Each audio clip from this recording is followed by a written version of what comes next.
Hello everyone. Nice to meet you.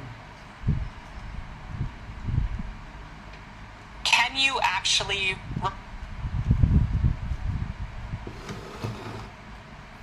My menu today. This is Super Veggie version 2. This is version 1.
Hello everyone. Today is the first day that I want to become a vegan in my life by use scientific and science evidence. This is called Super Veggie and this nothing pudding. I put this gap into this my sweet and I call this Super Veggie version 2. It have a lot of veggie and this is for my vitamin C and this for antioxidant.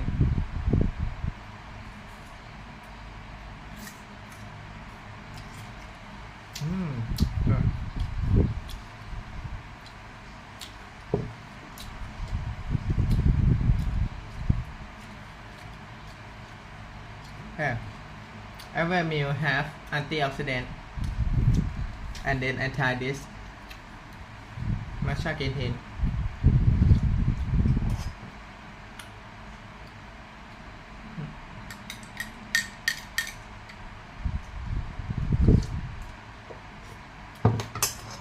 Okay, let's go.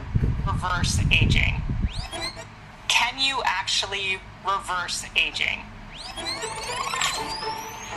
For those of us that are old enough to go to our 20 or 30-year-old high school reunion, we know that if you were to go there, some people look exactly like they did when they graduated high school, so they haven't changed since they were 18.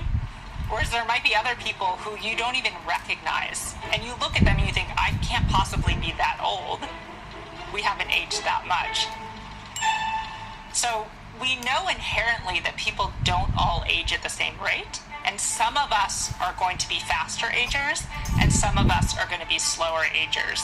A lot of people are very concerned about the aging process because of what it does to our appearance. But actually, we know that aging starts on the inside. So how can we actually quantify the aging process at either the cellular or molecular level? We think this is really critical because it probably has implications for the risk of disease in the future, the remaining life expectancy, and other things that we all care about in terms of our health. Ultimately, the question is, how do you become a slow ager?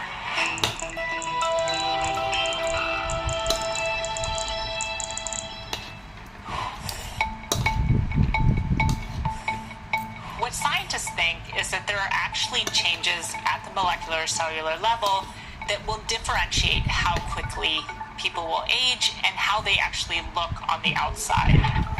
So people in the field have come up with what we might call hallmarks of aging. So what are these different changes that we see tracking with aging and also linking to the manifestations that all of us recognize as a part of the aging process? One of these hallmarks that my lab in particular is very interested in is this concept of epigenetics. We all know genetics, so our sequence of DNA that gives rise to our different genes. And epigenetics is really what I like to think of as the operating system. Hello everyone. Hi. Hi Don. Thank you for your nice breakfast. Of the cell is what gives each cell its different kind of defining characteristics and phenotype. So even the I try my best to reverse my aging and stop my aging. This is the breakfast I have. This is food. All food I eat in today. This is all.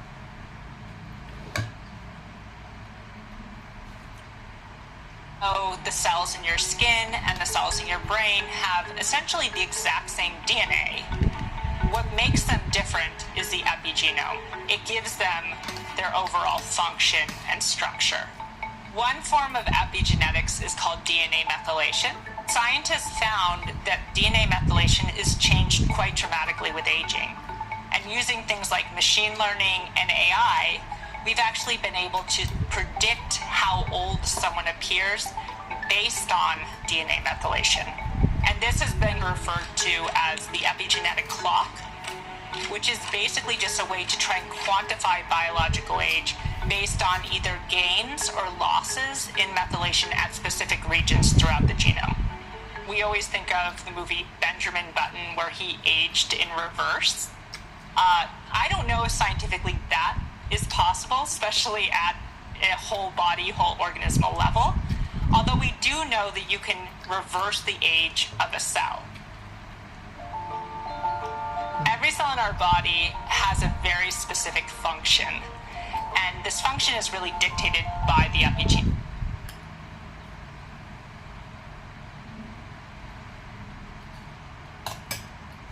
Program language.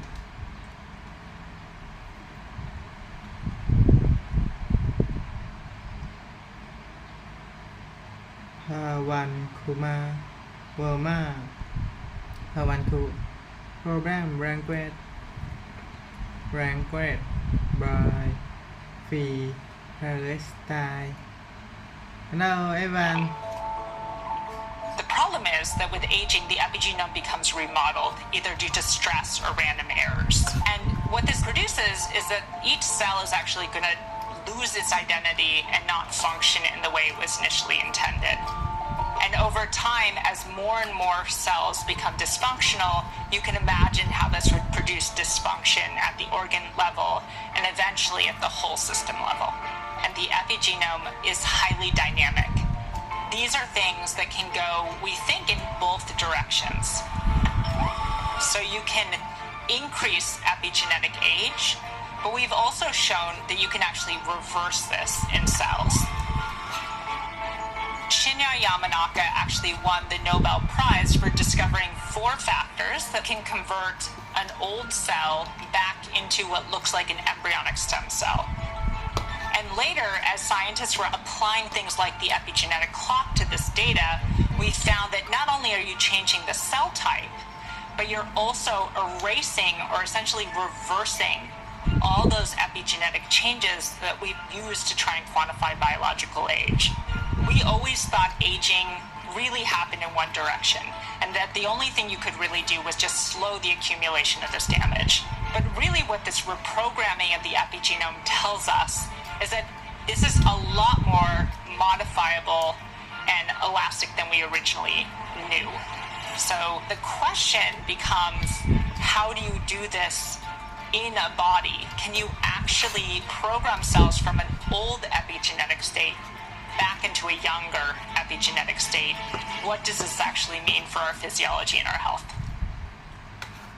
Right now, people are using the epigenetic clock as more of a diagnostic as opposed to a means to intervene. So people are using it as potentially one indicator of how they're aging overall. It's not a perfect indicator, but it can give people some indication of their health status and potentially their overall risk of developing different diseases of aging. A lot of the changes that cells undergo with aging, including changes to the epigenome, give rise to some diseases like cancer. So the risk of cancer increases exponentially with age, and we think some of this might be due to the types of changes that are measured when we look at the epigenome. The reason why scientists are so excited about the idea of intervening in the aging process, whether it be slowing the aging process or reversing the aging process, is because we actually think that in doing so, we can stop all of the different changes that are giving rise to the diseases that we care about. So rather than going after one disease at a time and having one type of science aimed at trying to cure cancer and another aimed at diabetes, if we actually could reverse or slow aging, we could basically eliminate diseases or at least postpone diseases across the board. So are we going to solve death, and will the epigenetic clock help us get there? My thinking is that we probably will not solve death, and this actually shouldn't be our goal. What our hope is that this will just postpone disease. And his team were able to show that mice lived longer. What is aging? Is it possible for us to affect it? How much more can we do? These are big questions. They're going to take us to answers that are going to be illuminating. What is aging? Is it possible for us to affect it? How much more can we do? These are big questions. They're going to take us to answers that are going to be illuminating to mankind as a whole. Aging has become a hot topic. We are right now at a point where we can already develop strategies. Injections, stimulation methods, personal programs, pills. We're in the midst of a seismic shift that will open up possibilities for more healthy aging. There's something in the air and we can feel it. And plenty of people who already show you gold nuggets, and say, there's gold here, Right now we're seeing a huge gold rush. Once the proof of concept is established in longevity, it will go viral. Muy posiblemente la persona. The person who will live to 150 has probably already been born. It's highly likely. Ya está aquí. Eso es muy probable.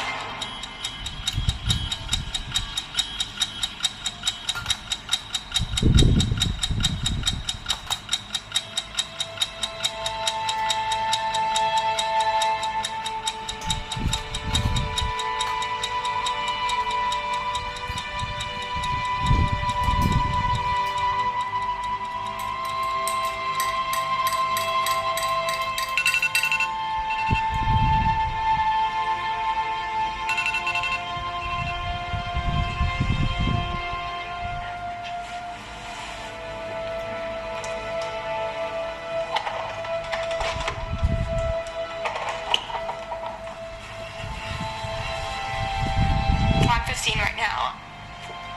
How old do I think I will be? I think that, I do want to live a full and healthy life, so I think whatever number I can live until at that time, that guarantees me to have a very healthy life. I love that number.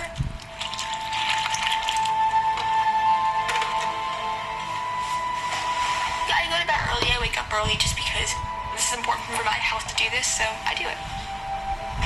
It's really good to be consistent in your sleep schedule. It's easy for me to be consistent, like waking up at 5 because it's sort of some nice quiet time. And yeah, it's so I do it's that out of consistency because that's a really important thing for your circadian rhythms. So yeah.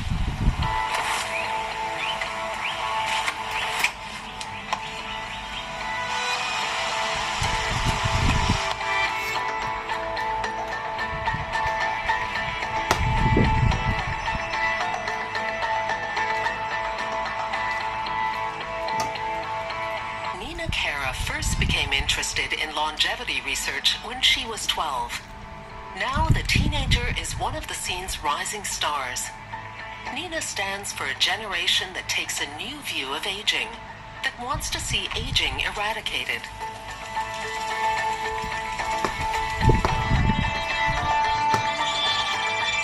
When she's not in school, Nina holds talks around the world. She's launched a small startup with a couple of friends. The group searches for scientific clues on how to crack the aging code. Yeah, but yeah, I can work on that side. One of our proteins is probably involved with that process in some way, so we could weigh how much that protein is involved in that process and try to give an estimate, even if we're not adding a whole new protein involved with that process. Yeah, I think that definitely is something that's useful to measure. My grandfather did have a form of dementia. That was, a big problem, and I wanted to do something about that. 1 in 6 women get dementia after the age of 65, and 1 in 10 men, which is a lot of people when you think about it, right? It's these diseases that you previously thought were inevitable, so we thought maybe we'd have drugs to alleviate the pain or to stop one particular type of disease from occurring. But never sort of to, look at the root cause of these diseases and tackle it from there. Each animal species has, in certain ways, an expiration date. In a mouse, it's less than 5 years. In the bowhead whale, it's 211 years. In humans, it's 122. Each species has a time that's kind of allocated to it. And the question is, why is that? In nature, death is a normal part of life. But can we humans push this biological age limit? Human life expectancy has risen steadily in recent history. Back in ancient Rome, it was just 25 years. By the Middle Ages, it was still only 35. Now, we live into our 70s on average. Medical advances and better living conditions are enabling us to get older and older. But can we extend our lifespan indefinitely? And would we really want to?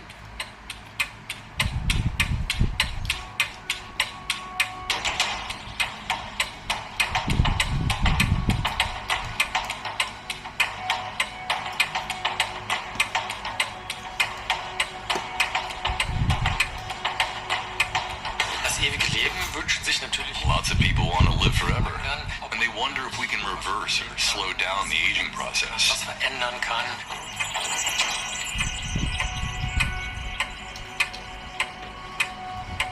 History tells us so much about violence, death, and dying, but it also touches on reincarnation in life. It's a hugely popular theme. Immortality is a topic that will never die. In Germany, there's a famous painting, The Fountain of Youth, and on the painting you see all the old men and women particularly taking their clothes off and getting into the Fountain of Youth and swimming across to the other side and emerging young and healthy on the other side, and then going off to the tents and dressing and then having a wonderful dinner together with plenty of wine. And it's man's age-old dream to be able to reverse aging. This fountain of youth has become an allegory in biomedical research. It's no longer just about eating a healthy diet and leading a balanced lifestyle. We want to make more serious adjustments. We can take pills or get injections and so on, and we'll end up living longer. The idea of the fountain of youth that's outside me, that I can jump into, is shifted to a fountain that's put inside me, injected into me.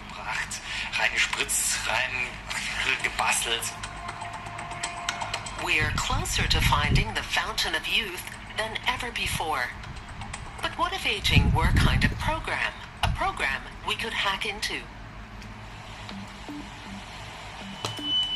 An initial clue as to how humans might be reprogrammed leads to an unassuming setting in Central America.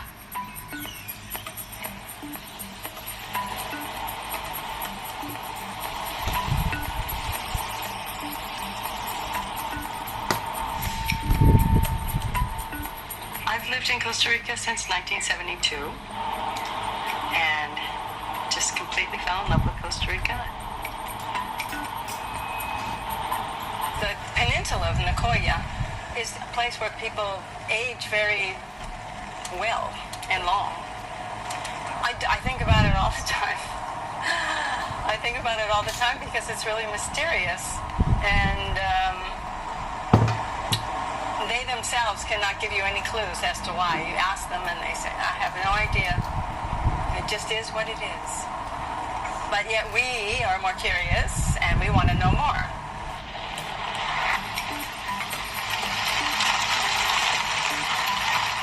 Gail Glenn takes care of some of the region's centenarians.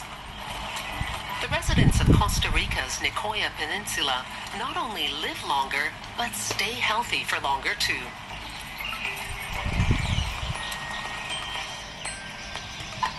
¿Cómo están? Ay, muy bien. Cuánto me alegro ver aquí de nuevo. Neri Socorro is 91. People here often live to be over 90, many to over 100. These are herbs you use to heal diseases? That's right. Lots of people around the world want to know how to live a long and healthy life. What's your advice?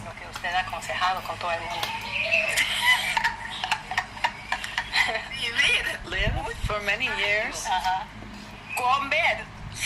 Eat a healthy diet and lead a peaceful, stress-free life. Eggs, lots of vitamins, cheese. When a person eats lots of cheese, their heart won't suffer.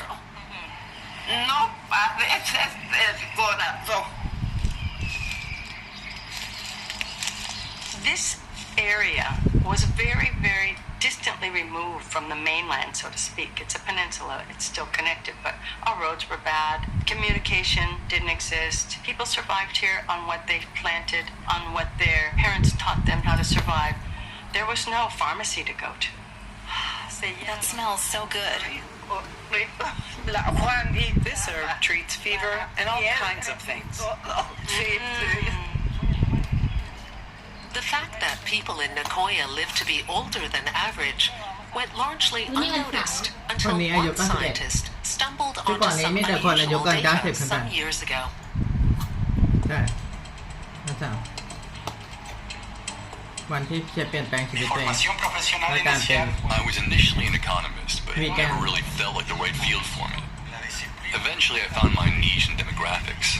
It's much more precise, with clear-cut rules. It's black and white.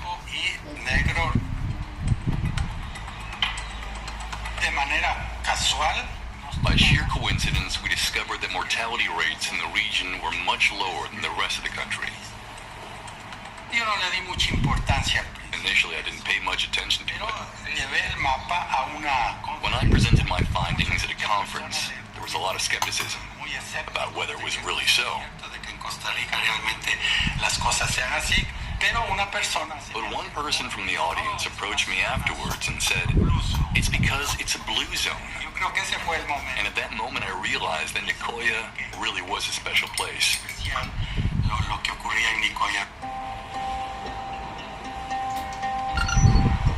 Five so-called blue zones have been identified so far on our planet.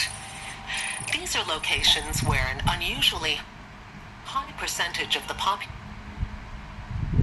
โอกินาวาซาร์ดิเนียไอคาเรียนิโคยาโรมารินดาอันนี้คือที่5ที่ที่มีคนอายุยืนที่สุดในโลกค่ะบูโซน lives very long. Men in Nicoya have the world's highest life expectancy. An 80-year-old male here is likely to outlive his contemporaries elsewhere by an average 8.2 years. แต่ว่าที่อยู่แต่ที่อากาศดีๆทั้งนั้นเลยเธอ But why? เขาใส่มะพร้าวกินนี่ไงมันต้องเหินเลย Is it the diet rich in fruit in Nicoya, or does religious faith explain it? There wasn't any real data.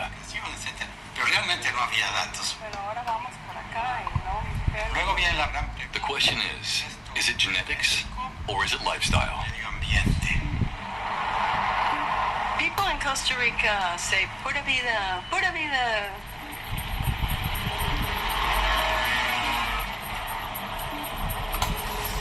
Un pequeño estudio que hicimos era ver qué pasaba. We carried out a study to see what happens when people leave Nicoya and what happens when people from other parts of the country move to Nicoya. Otras partes del país a vivir en Nicoya. Vimos que We found out that neither of these groups achieved the same longevity as those who were born and spend their whole lives here. allí vivieron todo el tiempo allí. In blue zones, aging seems to proceed more slowly. The environment and the lifestyle appear to positively impact human biology. But how exactly? And will this help us crack the aging code?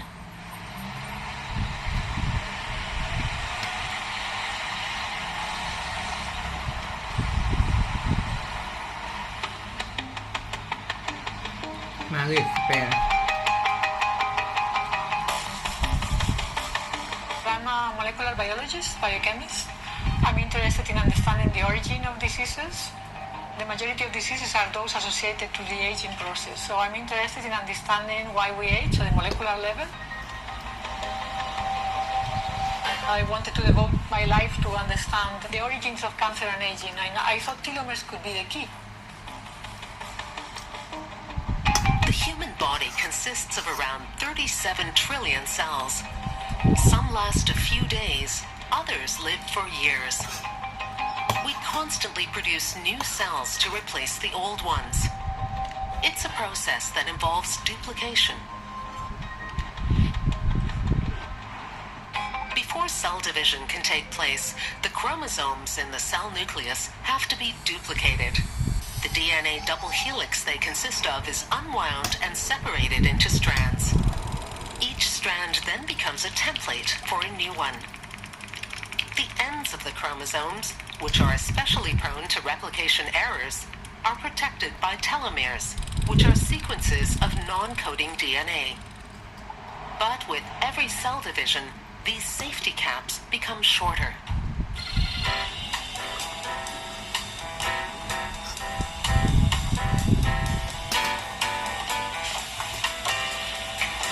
What's that? Charged. I feel charged. What's that? Huh? Is that shoe? Oh, the telomeres. Imagine this shoelace is our chromosome. So this part of the shoelace is the DNA, where the genetic information is. And this little plastic part, which is very important to protect the shoelace, would be the telomere. So the telomeres are very important to protect our chromosomes, to protect the DNA. As we age, the telomeres become shorter and shorter. This is because every time that we have a damage, the cells have to multiply to regenerate the damage, and this shortens the telomeres, the cell division, the cell multiplication. So at the end, the telomeres become so short, and we don't have anymore a telomere. So now our DNA is unprotected, and this is leading to aging, it's leading to disease, and ultimately will be leading to death. Cell division and the rate of telomere shortening may be influenced by our lifestyle. Smoking, stress, environmental pollutants, and poor nutrition are all negative factors. Some researchers believe living in harmony with the natural world has a positive effect. Nosotros aquí. We couldn't carry out experiments like this in Costa Rica, so we sent our samples away.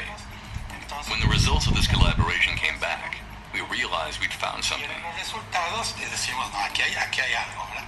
Encontramos que las personas de Nicoya tienen People from Nicoya have longer telomeres, significantly longer telomeres than people in the rest of the country. el resto del país. Scientists like Maria Blasco are exploring ways of artificially lengthening telomeres in order to slow the aging process. But this does come at a risk. Die Gefahr dabei ist, dass Krebs. The danger is that cancer can develop because cancer cells are immortal. And we're walking a fine line here. Do we tell the cells to resist their pre-programmed cell death and risk that it will result in cancer? Or do we leave things to run their natural course and let the cells die when their time is up? And there's no proliferation, and we just accept that our final destination is around 120 to 125 years. But of course, we all know the answer. Humans want to test the boundaries and see if they can really live to 150 or 300. How far can we go? How much should science interfere in nature's blueprint?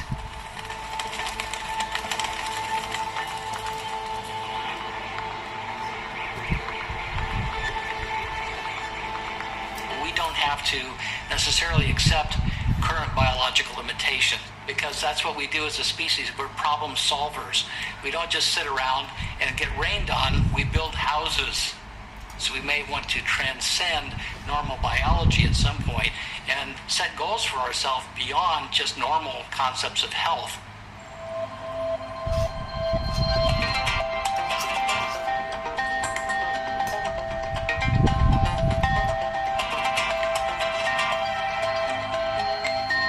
When you wonder about what is aging, you end up asking how tissues repair. This is a process that is still poorly understood. Cells progressively accumulate damage, they age, but when they reach a certain threshold, they undergo a switch, they become senescent. I like to describe them as zombies because, you know, they're like in a middle state between alive and dead. They're not either, but they're at the same time, they're really damaging. Senescent cells produce an alarm signal so that the other cells in the body realize that there is a damage there, and they go and they repair. The problem is that as we get old, these repair cells, they are also old, and they don't go and they don't repair. And we accumulate these cells that are constantly producing this alarm. This is a phenomenon that is called inflammaging. Old people have inflammatory signals elevated, caused by their own senescent cells that are not eliminated. We are trying to crack the code of these senescent cells, trying to understand the vulnerabilities, how to kill them without killing the non-senescent cells. In some initial experiments, Manuel Serrano and his team were able to show that mice lived longer once their senescent or zombie cells were eliminated. But that does not guarantee eternal youth. It's a double-edged sword. Senescent cells play also a very good and important role. For example, in wound healing. If you have a wound, if you don't have senescence, the wound will never heal. So you could have a treatment that removes all senescent cells and suddenly you have terrible side effects. It just means we need more research, you know. Research into telomeres and zombie cells are only two approaches in the race for longevity. And one thing is certain, whoever cracks the code is set to earn millions.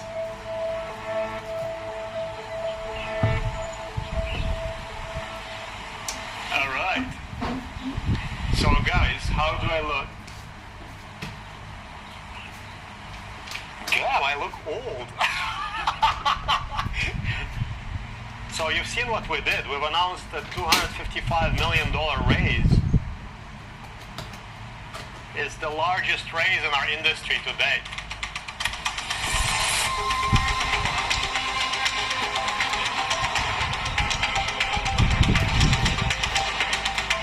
Hong Kong has the highest life expectancy on the planet today, which is no surprise because longevity is very often correlated with wealth. And here people are filthy rich.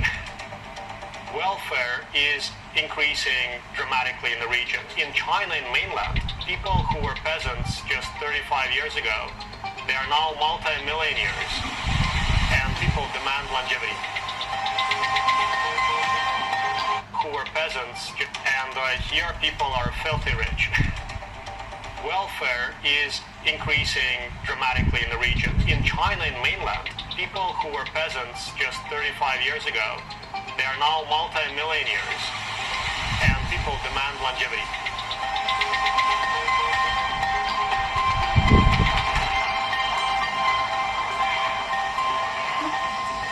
As a CEO of a biotech company, I try to collaborate with a lot of people, and I try to contribute to as many projects as possible.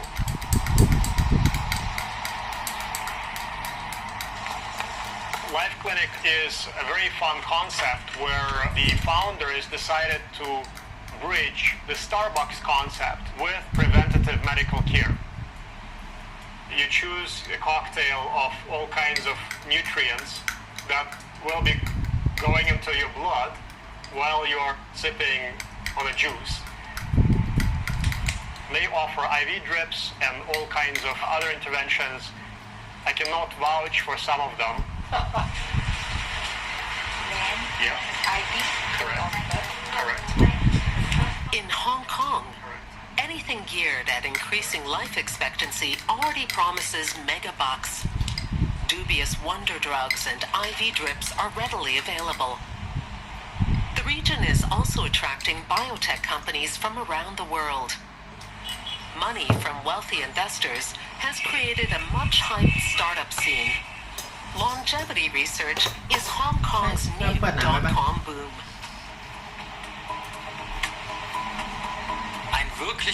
A new development is that the research is being carried out with business startup methods, with massive capital. We're investing, we're pumping funds into it, we're throwing cash at it, and that will invariably result in a product. It's an infallible economic model. It will always work. It's a market, it's a huge market. What these new companies want really is to have treatments for diseases. So that's where the big bucks are. I'm willing to experiment on myself because there is a lot of data on me. I'm one of the most well-studied humans on the planet now.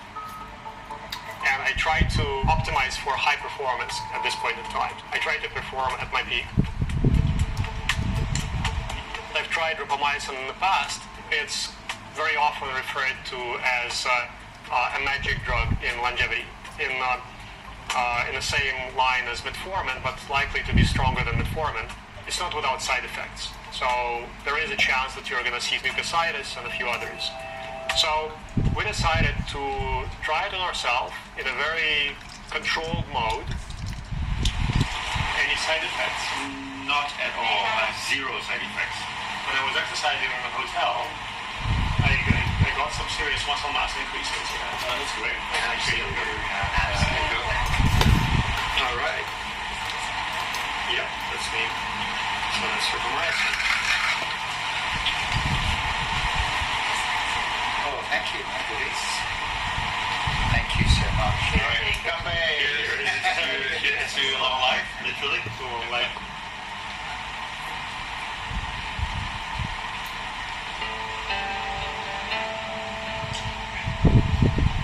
Rapamycin, metformin, NAD boosters.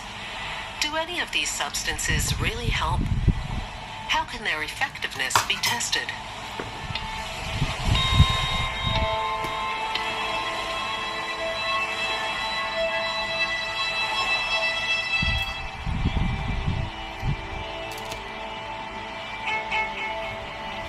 NAD. I was interested in anti-aging science since I was a teenager growing up in Frankfurt, Germany. I had a group of friends who were very interested in science, and at some point we realized the most important challenge of our generation is to prolong life. We had very lofty goals, I need to tell you. We had crazy goals. We wanted to study physics, math, biology, chemistry. Also, we wanted to do space travel. And then the minute you think of space travel, you realize that you will need decades, to travel, or centuries. And so we felt we really need to solve this problem first, to extend our lifespan before we can even think about space travel.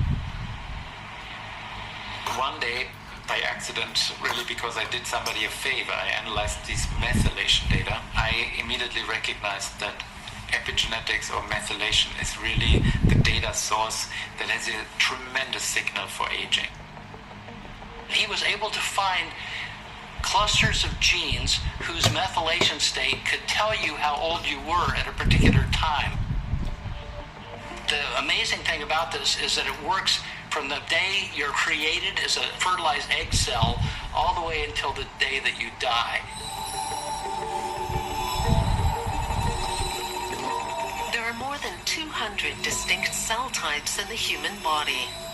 Although they all contain the same DNA, there is a mechanism that tells the cell whether it is a skin cell or a liver cell, for example. Called epigenetics, this involves information that sits on the DNA, resulting in genes being switched on or off. Perhaps the best-known type of epigenetic change is methylation, the addition or removal of methyl groups on the DNA strand. These changes continue to take place throughout our lives. The DNA contains 4 Thank you, letters Miguel. A, C, T, G. Methylation sometimes attaches to the letter C and modifies it, similar to an umlaut. By keeping track very carefully which parts of the DNA gain methylation or lose methylation, we can measure aging. Methylation can be thought of like the rust that accumulates. By measuring the amount of rust, we can determine age. So if we have an hourglass, the passage of time is measured by how much sand accumulates at the bottom. The DNA molecule, though, has 28 million different hourglasses because we have 28 million letter C in our DNA. So by averaging the measurements of 28 million hourglasses, you arrive at a very accurate measure of age. This is one of the most insightful discoveries in the history of mankind. Like the invention of the wheel. That definitely was a turning point in aging. I think that was just a very, very important point where we were like, hey, we can measure aging now. The epigenetic clock has revolutionized research into aging. With a simple DNA sample, anyone's biological age can be determined. However, that can produce some nasty surprises.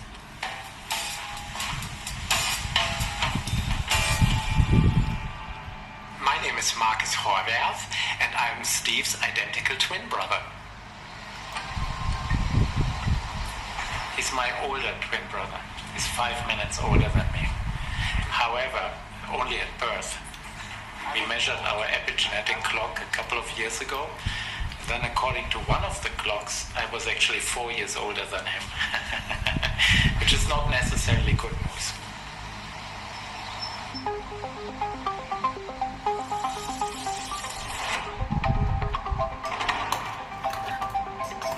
Those technologies are enabling us to accelerate aging research dramatically by not waiting until you die. We can now measure where you are in life and measure how different interventions affect that prediction. We picked this up and applied AI to the same problem and developed many aging clocks. Above all, the quest for eternal life requires personal biological data. The digital devices we use every day can provide mountains of it. Big data is currently one of the most promising approaches to cracking the aging code. Unlike conventional medicine, artificial intelligence can scour the data for hidden patterns to help prevent diseases from developing in the first place. This situation looks very similar to theft on the subway. Somebody pulled your wallet, and you don't know who.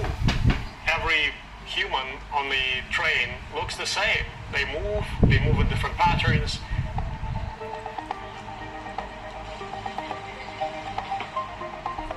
So you need to observe many of those theft scenarios in many subways globally to develop a really precise algorithm for catching a thief on a subway. And you train AI technologies to recognize those thieves and predict human behavior. And I think nowadays in advanced countries like mainland China, there are video monitoring techniques that allow you automatically to recognize the theft movement. So it's very similar to recognizing those proteins that misbehave during aging and cause trouble.